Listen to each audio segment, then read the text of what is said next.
perched outside the cattle truck that doubles up as a dressing room. 13-year-old Gareth Southgate cannot stop smiling as he savours his first international football experience. Hazelwick Comprehensiv School from Crawley on to the French village of Vernouillet, and with no changing room in sight. A local farmer provides an alternative for boys to put on shirts and shorts for a match against nearby Nicholas Robert College. 5-star luxury it ain't, but for the youngest member of Hazelwick's team, it is an adventure as exciting as the one he faces this summer, taking England to the World Cup finals in Russia.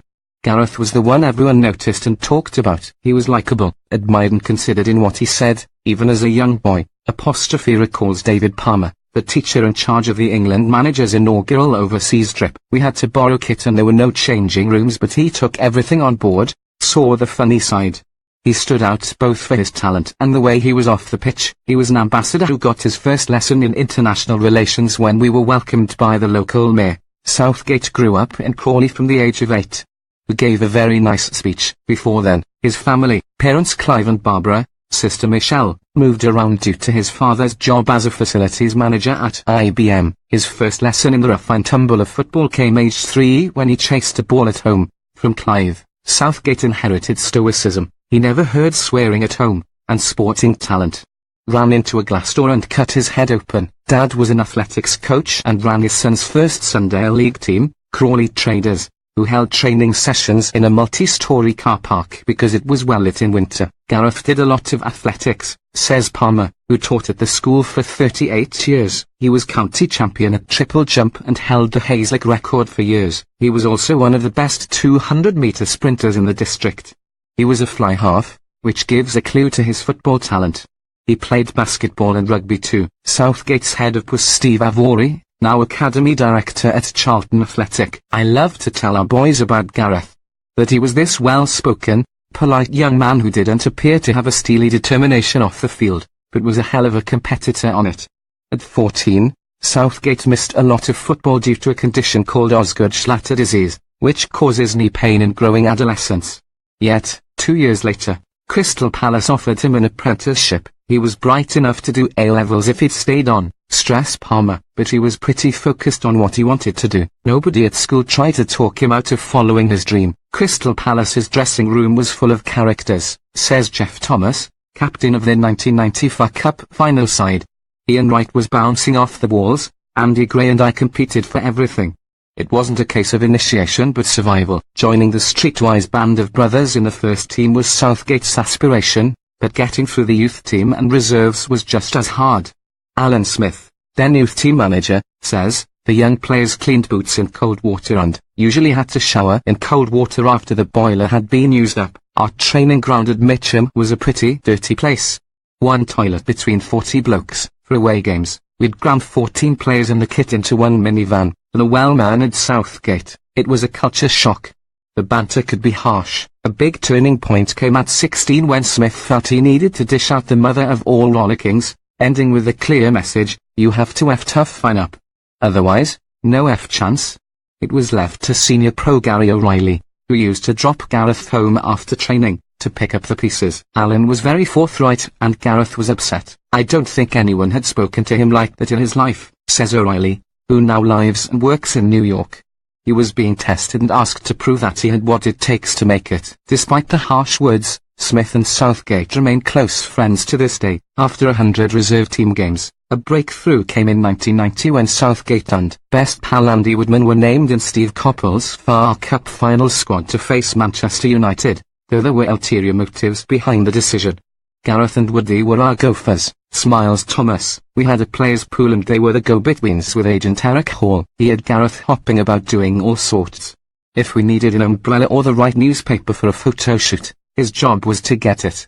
As consolation, Southgate was allowed to join the traditional pre-match walkabout at Wembley. He learned how to survive in an environment akin to Wimbledon's crazy gang. He'd do it in a different way from everyone else.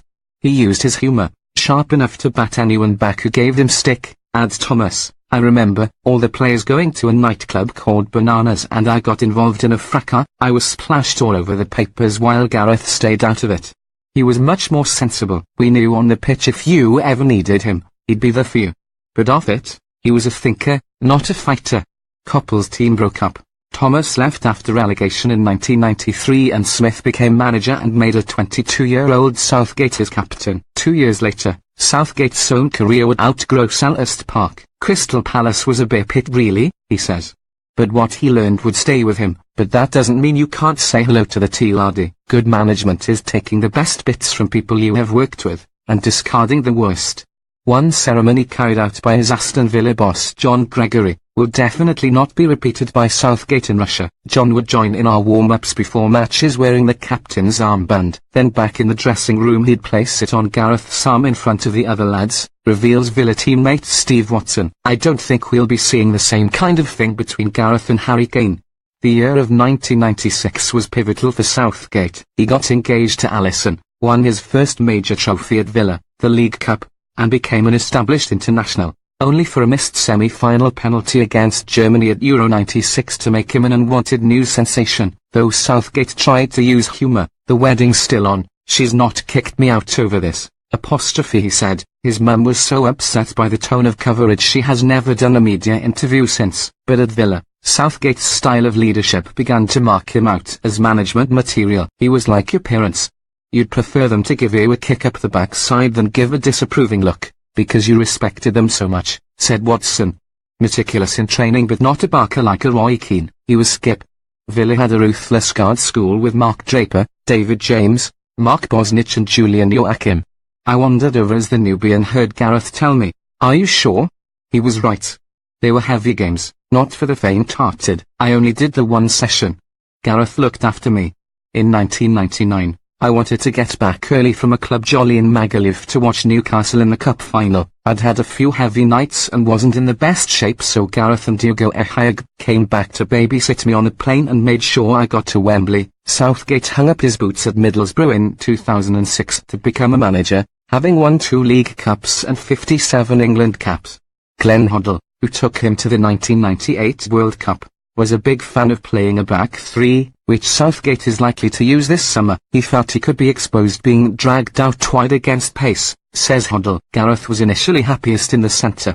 But we went through things, allowed him to move over earlier to mark, and were able to use him as the right-sided defender with Tony Adams in the middle. Gareth was always comfortable on the ball, nice and wide. 4 years later, Southgate was in Sven-Göran Eriksson's squad for the Japan World Cup but did not play. He came to me privately and asked what he could do better to improve, says Eriksson. When a player does that, sits and talks about things, you think they may become a coach or manager. Some players do it but very few of them. His attitude was unusual. In the Far East, he found a kindred spirit in Mutton Cone, at their third tournament together. After we were knocked out at Euro 2000, the pair of us stayed up into the small hours talking about what England did and didn't do. Gareth was calm and studious, recalls Cone. Southgate was ready for management. He sucked up knowledge. His first job at Middlesbrough lasted the 3 years and he reacted to the sack by staying up into the early hours making a list of things that had to be returned. England soon identified him as the man to help rebuild the country's decaying football philosophy, like his club car and mobile phone.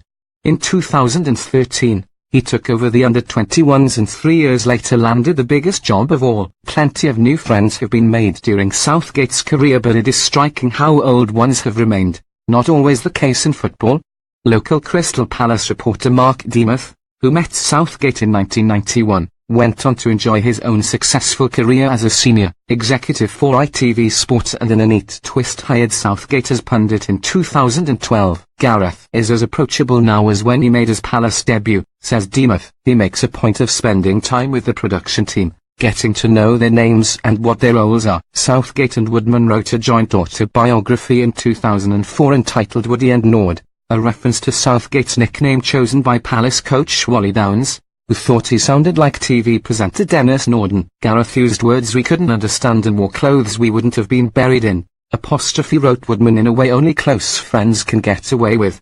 Thomas, who fought a successful battle against cancer and now raises funds for cure leukemia, has also stayed close and last year enlisted Southgate's help to win financial backing from Deutsche Bank. I asked if he'd mind recording a personal message to post on social media so we could raise awareness, says Thomas. He's a busy guy but has helped us for years. He sent one within 2 minutes. It shows the bond we all had at Palace. He's special. Smith, the youth coach whose tough love prepared him for professional football, has remained Southgate's close confidant for more than 30 years and chaperones his proud parents to Wembley when England are at home. People have always underestimated Gareth, says Smith. In fact, it's a strength. They see his good manners as a weakness. Southgate will sing the national anthem in Russia in memory of his grandfather Arthur Toll, a former Royal Marine.